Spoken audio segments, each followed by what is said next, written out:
Olá, pessoal! Hoje vamos nos aprofundar num dos períodos mais marcantes da história recente do Brasil. Um período em que mudou drasticamente os rumos da nossa nação. Estamos falando do início dos anos de 1960, uma época de grande estabilidade política e social e econômica.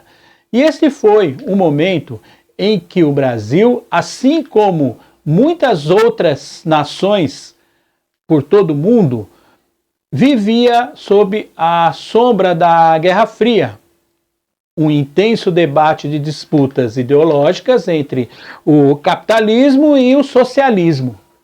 Na aula de hoje, vamos levar a entender como essas tensões se manifestaram aqui no Brasil e como elas culminaram a um evento que marcou profundamente a nossa história, o golpe de Estado de 1964.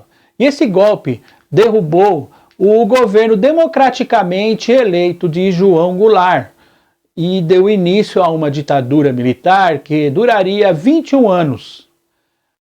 Antes de entrarmos em detalhes desse processo, eu quero que vocês reflitam sobre algumas questões.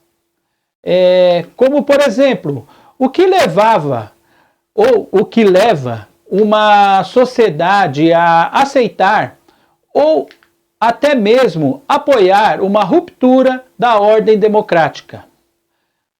A próxima questão é como diferentes grupos sociais reagem em momentos de crise e principalmente quais são aí as consequências de abrir aí mão de uma liberdade democrática. Então, gente, essas perguntas vão nos guiar aí ao longo da nossa aula. Serão várias, né? Não só essa aula vai ser como uma introdução à história aí do regime que perdurou, né? Como eu disse, até 1985. Ele se iniciou em 1964 e perdurou até 1985. E aí no final, né, possamos aí ter uma compreensão mais clara de como o período influenciou o Brasil e que conhecemos hoje. Então vamos começar explorando aí o clima político e social da época e como ele preparou aí o terreno para esse golpe. Então, falando aí sobre o contexto histórico, então lá nas primeiras décadas do século XX, o Brasil já passava por profundas transformações e chegando aí aos anos de 1960, em particular, eles foram marcados por uma intensa polarização ideológica que se refletia e os conflitos globais, né, da Guerra Fria. A divisão entre o bloco capitalista, liderado aí pelos Estados Unidos, e o bloco socialista, encabeçado pela União Soviética, né, que influenciava diretamente as dinâmicas internas de diversas nações, incluindo também o Brasil. Nesse contexto, o país vivia aí um período de crescente tensão entre as forças conservadoras e as progressistas.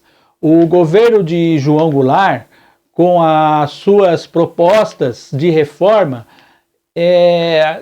estruturais, deparou aí fortes reações dos setores da elite e das forças armadas, que terminaram aí a uma possível guinada do Brasil em direção aí do socialismo, seguindo os passos de Cuba, né? Então eles tinham aí o quê? O medo de como ter essas reformas estruturais que João Goulart estava prestes a fazer e a pender aí para o socialismo, como aconteceu em Cuba.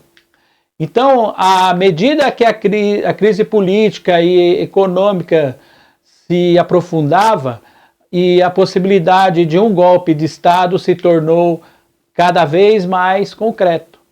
A ameaça de uma cubanização do Brasil foi amplamente explorada para justificar a necessidade de intervenção militar. Então, em 31 de março de 1964, essas tensões culminaram a deposição de João Goulart. Então, foi marcado por uma articulação entre setores conservadores, a mídia e as Forças Armadas. O golpe de 1964 não apenas destituiu o governo democraticamente eleito, mas também instaurou um regime militar que duraria 21 anos. E esse período foi caracterizado por muita repressão, censura e supressão a liberdades civis. Então, gente, entender as condições que levaram ao golpe é essencial e para compreendermos os desdobramentos, né, que moldaram a história política e social do Brasil. Então, durante esta aula, vamos explorar eventos que moldaram o clima político e social deste período e compreender as forças que impulsionaram as ações de diversos autores envolvidos e analisar as consequências desse turbulento momento, né, do Brasil. Então, gente, para a gente entender esse período é fundamental que começamos a entendermos o que levou ao golpe de 1964 e os anos de ditadura que se seguiram. Então, gente, vamos continuar com a nossa aula.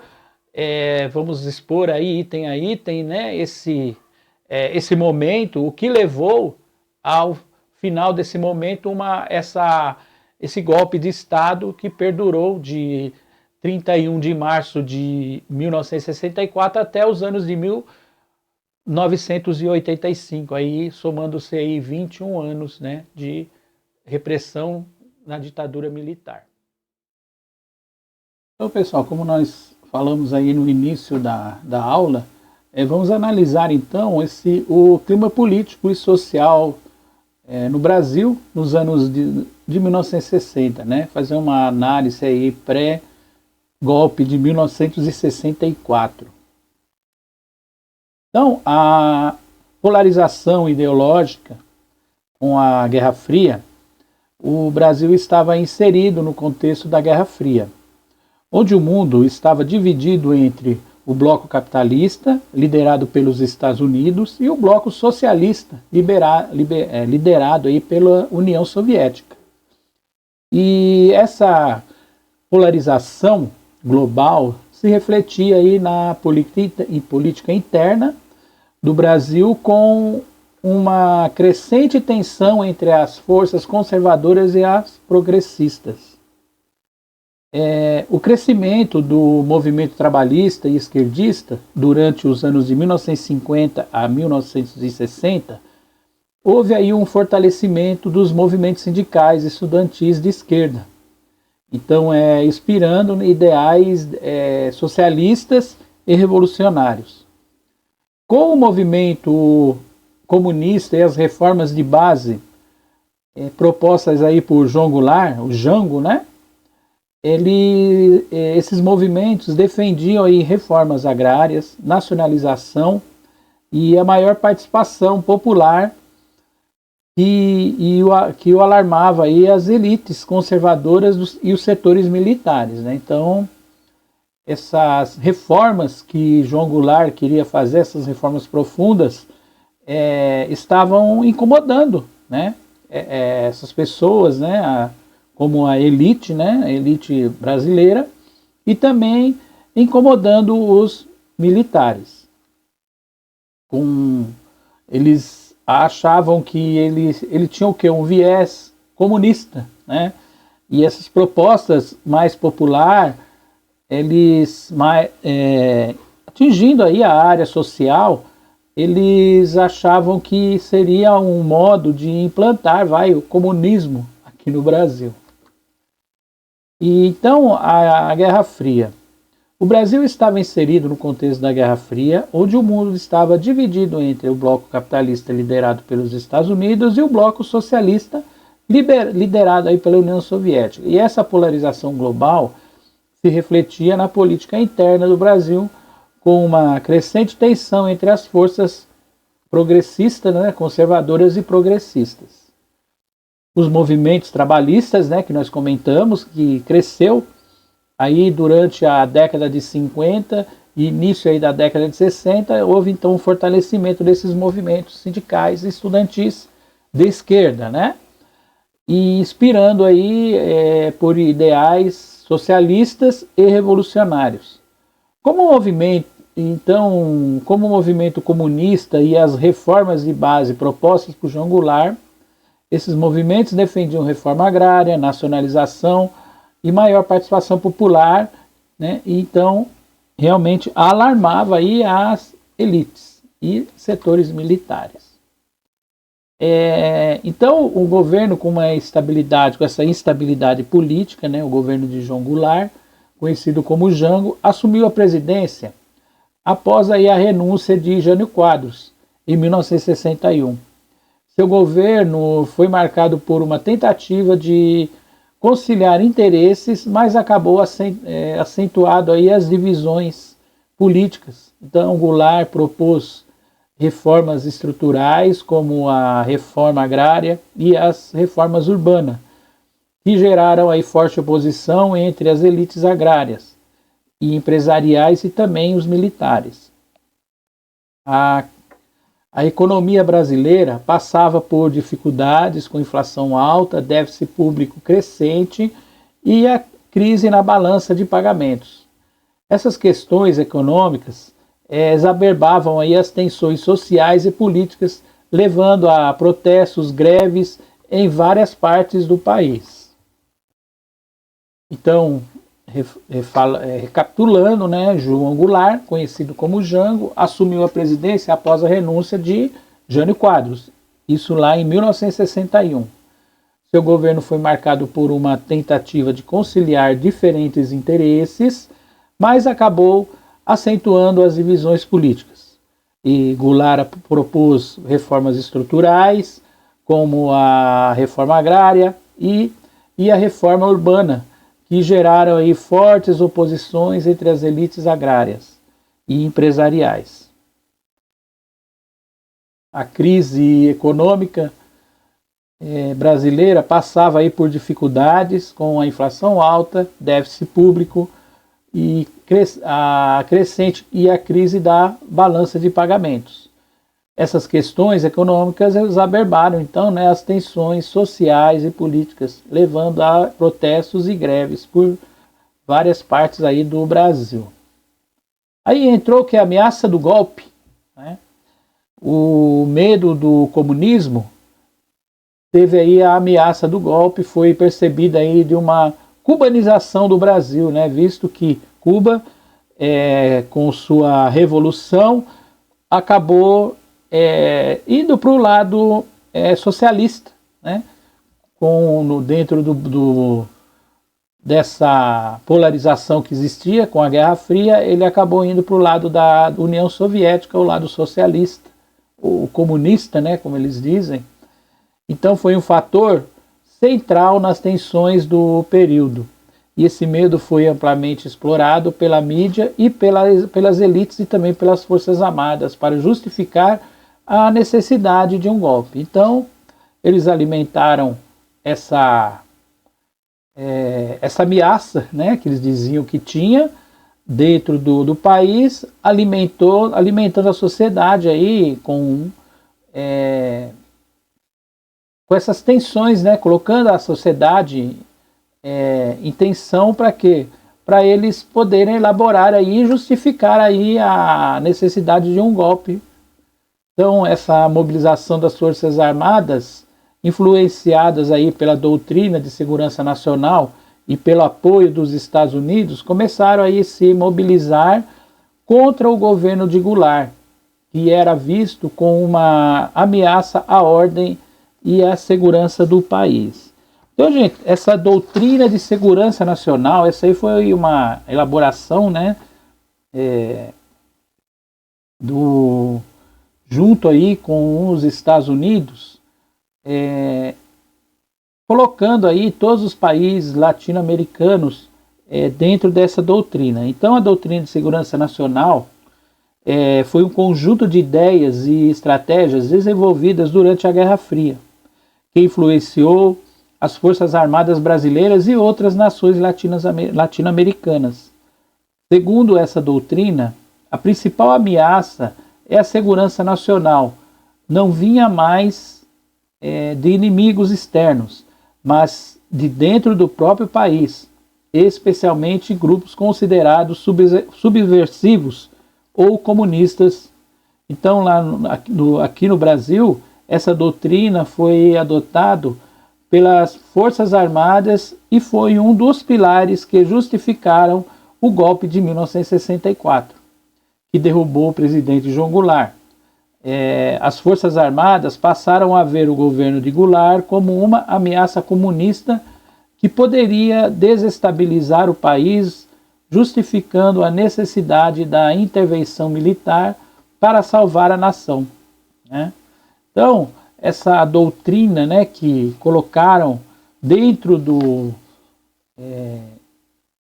país, né, principalmente dentro do exército, ajudou também aí a intensificar, né, esse pensamento dessa ameaça, né, da entrada do comunismo aqui no Brasil. Então, medo do comunismo, né, essa ameaça era recebida como uma cubanização do Brasil, ou seja, a ideia é que o Brasil poderia seguir os passos de Cuba e se tornar aí um país comunista. Foi um fator central aí nas tensões do período.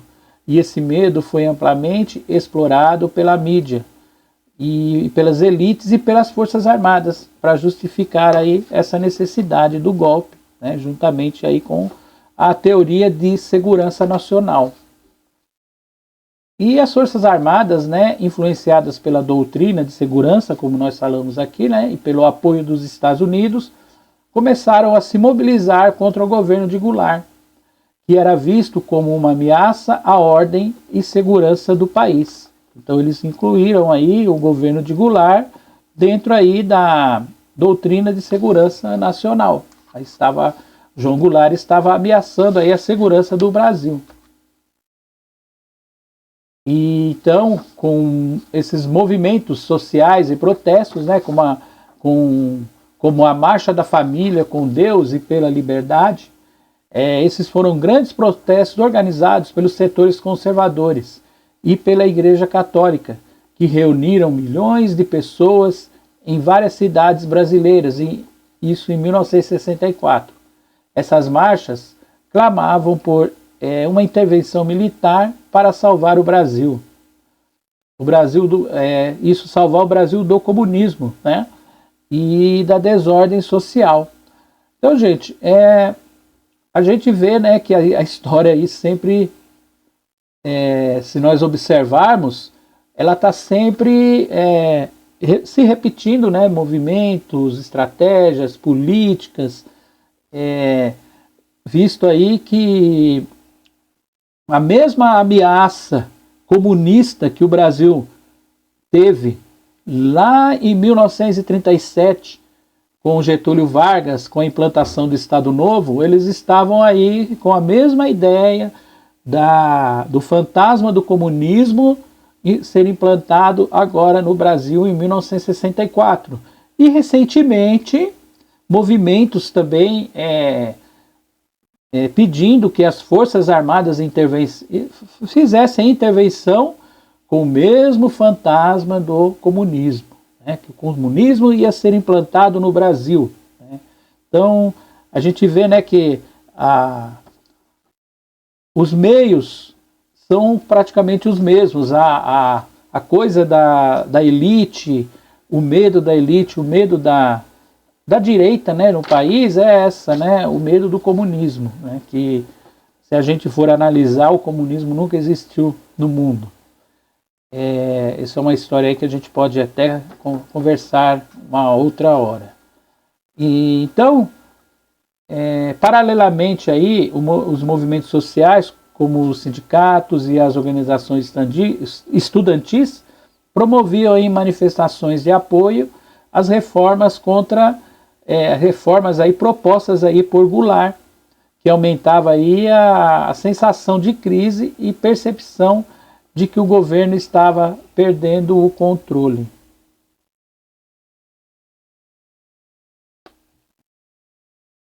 Falando aí da marcha da família com Deus e pela liberdade. Então esses foram grandes protestos organizados por setores conservadores e pela Igreja Católica, que reuniram milhões de pessoas em várias cidades brasileiras em 1964. E essas marchas clamavam por intervenção militar para salvar o Brasil do comunismo e da desordem social. Como falamos, né, paralelamente a essas marchas, existiam também movimentos aí sociais, como sindicatos, organizações estudantis, que promoviam também a manifestação e apoio às reformas propostas por Goulart e que aumentava aí a sensação da crise e a percepção aí de que o governo já estava perdendo a mão, né, perdendo aí o seu controle. Então, com o apoio dos Estados Unidos, com a doutrina de segurança nacional, os Estados Unidos vinham ao Brasil como uma peça-chave da América Latina durante a Guerra Fria.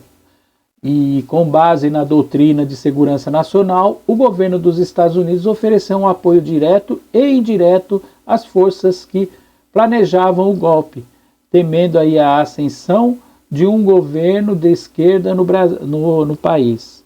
Então a Operação Brother Sun, né, que o governo dos Estados Unidos preparou, a Operação Brother Sun, foi um plano para fornecer apoio militar e logístico aos golpistas no Brasil, caso fosse necessário. Então, o que seria essa Operação Brother Sun? A Operação Brother Sun foi uma operação secreta dos Estados Unidos, planejada para apoiar as forças contrárias ao presidente João Goulart durante a crise que culminou no golpe de 31 de março de 1964. A administração do presidente norte-americano Lyndon Johnson temia que o governo de Goulart estivesse inclinado ao comunismo e que a situação no Brasil pudesse desestabilizar a América Latina. E por isso preparou a Operação Brother Sun, que consistia em fornecer apoio logístico, armamento, combustível e uma possível intervenção naval dos Estados Unidos para apoiar os militares brasileiros, caso houvesse a resistência de Goulart. Então, a doutrina, né, com essa operação Brother Sun, os Estados Unidos vinham então como uma peça-chave o Brasil, né? Então eles ficaram de olho realmente, se caso tivesse alguma reação, eles iam entrar em ação também, tá? Então João Goulart, né, a reação aí de João Goulart, qual que foi? Quando o golpe militar começou a se desenrolar, João Goulart, conhecido por sua postura conciliadora, decidiu não resistir com a força militar. Ele acreditava que uma resistência armada poderia aí desencadear uma guerra civil no Brasil. E diante da negativa de deixar o poder e enfrentar os golpistas, Goulart optou por fugir para o Rio Grande do Sul e posteriormente para o Uruguai, onde se exilou, e essa decisão foi motivada pelo desejo de evitar um derramamento de sangue e pela percepção de que havia um apoio suficiente dentro das Forças Armadas para garantir a sua permanência no poder. Então a Operação Bandersnatch acabou não sendo necessária, pois o golpe foi realizado com sucesso, sem grande resistência. Contudo, a simples existência da operação ilustra aí a disposição dos Estados Unidos em intervir diretamente no Brasil para garantir a vitória das forças anticomunistas. Então a reação de Goulart, ao evitar o confronto direto, acabou facilitando a transição para a ditadura militar, que durou aí até 1985. Então, gente, é isso, tá? Nós vamos finalizar a aula, né? Vou fazer mais alguns comentários aí, mas basicamente esse foi o clima que antes do golpe de 1964, essas tensões políticas, tudo isso, né, que acabou culminando aí com o golpe que durou aí durante 21 anos aqui no Brasil, até a redemocratização, em 1985. Então, pessoal, continuando a nossa aula, vamos falar aí qual foi as primeiras providências que o governo colocou após aí o golpe de Estado. Então, falando, né, a respeito das primeiras providências tomadas pelos militares após o golpe de Estado de 31 de março de 1964. Foi a deposição do presidente João Goulart. O cargo, eles alegaram que o cargo ficou vago mesmo, pedindo aí, ele acabou perdendo alegaram, né, que ele perdeu, o governo de João Goulart perdeu a legitimidade e estava aí levando o país ao caos político e econômico. E em seguida os militares rapidamente assumiram o controle do governo e institucionaram aí um novo regime. E eles estabeleceram aí uma junta militar provisória, que governou até a escolha de um novo presidente pelo Conselho Nacional no dia 2 de abril de 1964. Então o Congresso declarou vaga a presidência da República, mesmo com João Goulart ainda em território brasileiro. E no dia seguinte, dia 3 de abril, o Congresso declarou o general Humberto de Alencar Castelo Branco como o presidente e consolidou aí o início da ditadura, que estenderia até 1985. E, além disso, os militares aí emitiram o ato institucional número 1, AI-1, em 9 de abril de 1964, que deu ao novo governo poderes extraordinários, incluindo a suspensão de direitos políticos e a cassação de mandatos de parlamentares e a intervenção aí nos estados e municípios, né? Então, o AI-1, ele marcou o início de uma série de atos institucionais que fortaleceram aí o poder do regime militar ao longo dos anos seguintes, né, que se somaram no total de 17 atos institucionais até o início da redemocratização. Então, gente, vamos aí então ver alguns detalhes desses atos institucionais, né? Vamos lá? Então, falando aí de atos institucionais,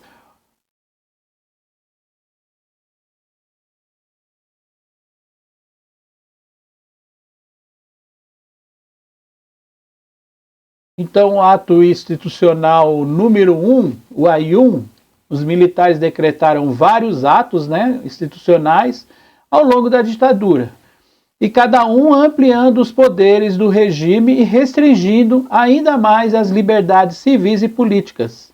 Então aqui estão um dos principais atos, né, que se seguiram aí após aí o o regime.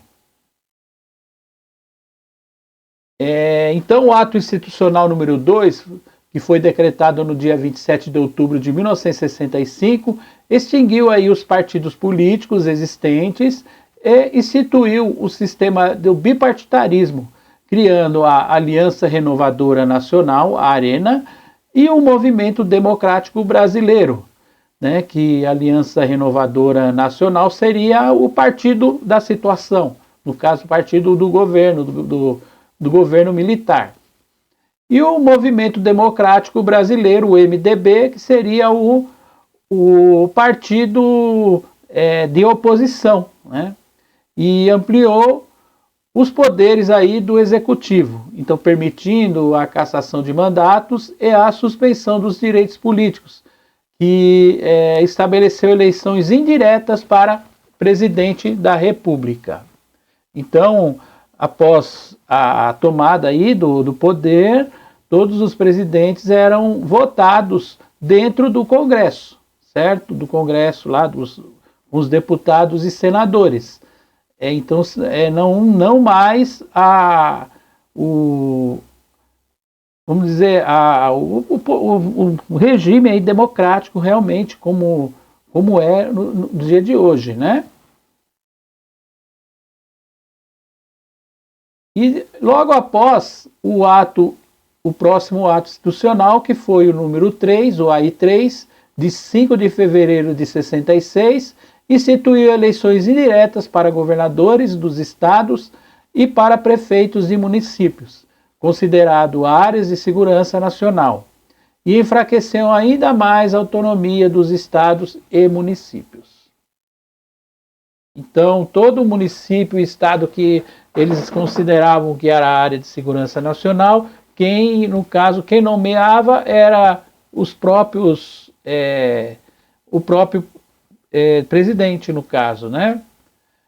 Aí veio o ato institucional número 4, o AI4, de 7 de dezembro de 1966, que convocou o Congresso Nacional para revisar a Constituição de 1946 e aprovar uma nova Constituição que foi promulgada no dia 27 de janeiro de 1967, consolidando o regime militar e suas diretrizes. Então, aquela Constituição que estava em vigor, a Constituição de 1946, ela foi tirada e colocada aí a nova Constituição, né, em 1967, no dia 24 de janeiro de 1967.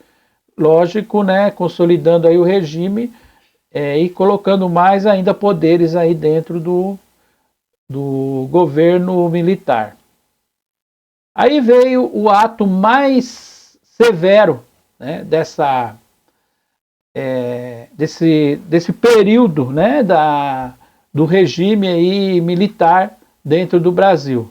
Foi o ato institucional número 5, o famoso AI-5, que foi colocado aí no dia 13 de dezembro de 1968, considerado o mais repressivo de todos. O AI-5 deu ao presidente poderes praticamente limitados, incluindo o fechamento do Congresso Nacional, das Assembleias Legislativas e das câmaras municipais, e a cassação de mandatos de parlamentares e a suspensão de direitos políticos por até 10 anos.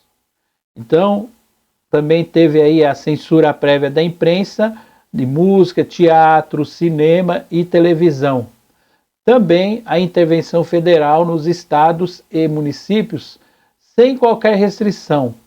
A suspensão de habeas corpus para crimes políticos. Então, o AI-5 marcou o início do período mais duro e repressivo aí da ditadura, conhecido como Anos de Chumbo. Vendo isso, veio o ato institucional número 6, né, do dia 1º de fevereiro de 69, que reorganizou o Poder Judiciário, reduzindo o número de ministros do Supremo Tribunal Federal do STF de 16 para 11, facilitando o controle do regime sobre o judiciário, né? Então, anteriormente, de 11, eles aumentaram para 16. E depois eles voltaram a 11, mas instituindo alguns aí, tirando alguns juízes e colocando, é lógico, os 11 juízes ao lado aí do governo, né, no caso. Fez essa reforma do judiciário dessa maneira.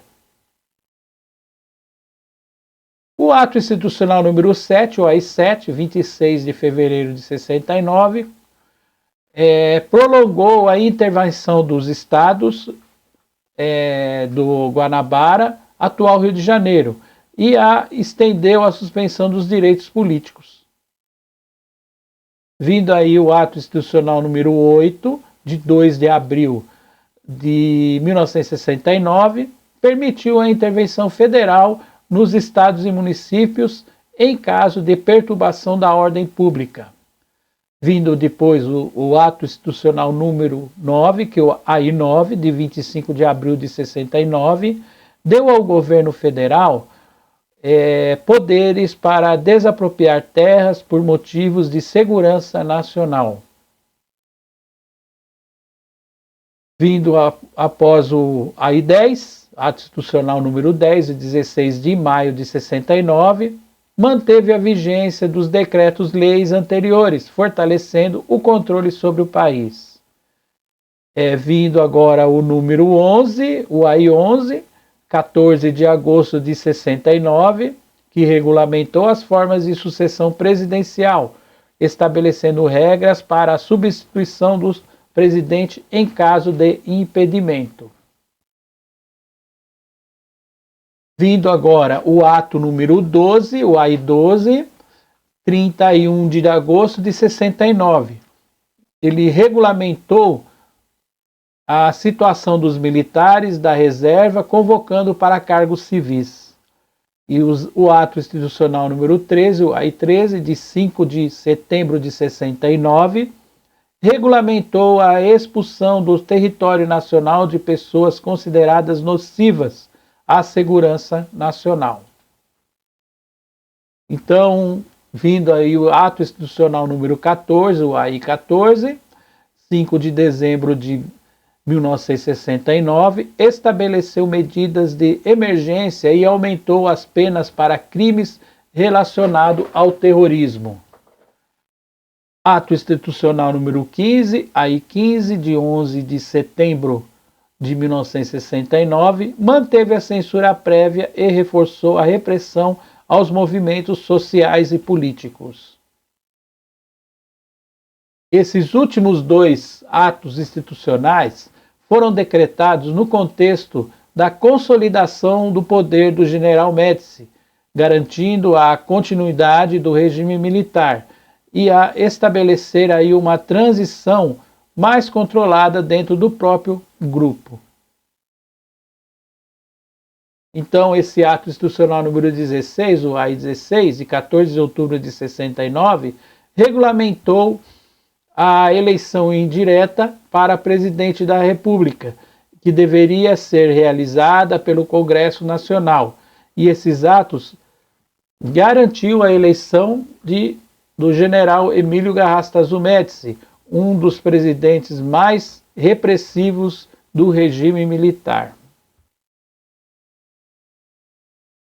Então, o ato institucional número 17, o AI-17, de 14 de outubro de 69, estabeleceu novas regras para a escolha dos presidentes e vice-presidente da República, em caso de vacância dos cargos, reforçando o controle do regime sobre o processo sucessório e assegurando a continuidade do poder militar. Então, gente, todos esses atos institucionais que foram colocados aí durante o regime, né, democrata, o regime da ditadura militar, claro que foram extintos logo após aí a redemocratização. Mas era um tipo de governo esse tipo de governo que eles usavam, esse tipo de ferramenta de artimanha que eles usavam para poder se manter no poder. Encerramos nossa aula de hoje e refletindo aí sobre o impacto profundo que os atos institucionais tiveram no Brasil, desde o início da ditadura militar em 1964. E até o período mais repressivo, chamado de anos de chumbo, a ditadura começou com o golpe de Estado, que depôs o presidente João Goulart, instaurando um regime autoritário que se consolidou por meio de atos institucionais. E esses decretos, especialmente o AI-1, que marcou o início do regime, e o AI-5, que simbolizou o endurecimento, foram instrumentos fundamentais para centralizar o poder nas mãos dos militares, suprimindo as liberdades democráticas e criando um ambiente de repressão e censura. O AI-5, em particular, permitiu que o governo fechar o Congresso e suspender direitos civis e reprimir diretamente a oposição. E então, gente, estudarmos esse evento, fica claro que o quanto a democracia é frágil, mas como a vigilância é constante e é necessário para evitar que abusos de poder como esses, voltem a ocorrer. A memória desse período deve ser preservada com um alerta para as gerações futuras, e destacamos a importância de proteger os direitos humanos, e a liberdade é fundamental. Assim, ao concluirmos aí essa análise, é essencial que cumprimos, entendemos aí os perigos do autoritarismo e o valor inestimável da democracia. As lições da ditadura nos mostram que a liberdade não é uma dádiva permanente, mas é uma conquista que deve ser defendida de todos os dias com coragem e determinação, que possamos levar essas reflexões adiante e se comprometer com a preservação e o fortalecimento aí dos princípios democráticos da nossa sociedade. Então, gente, até a próxima, um abraço a todos e fiquem com Deus.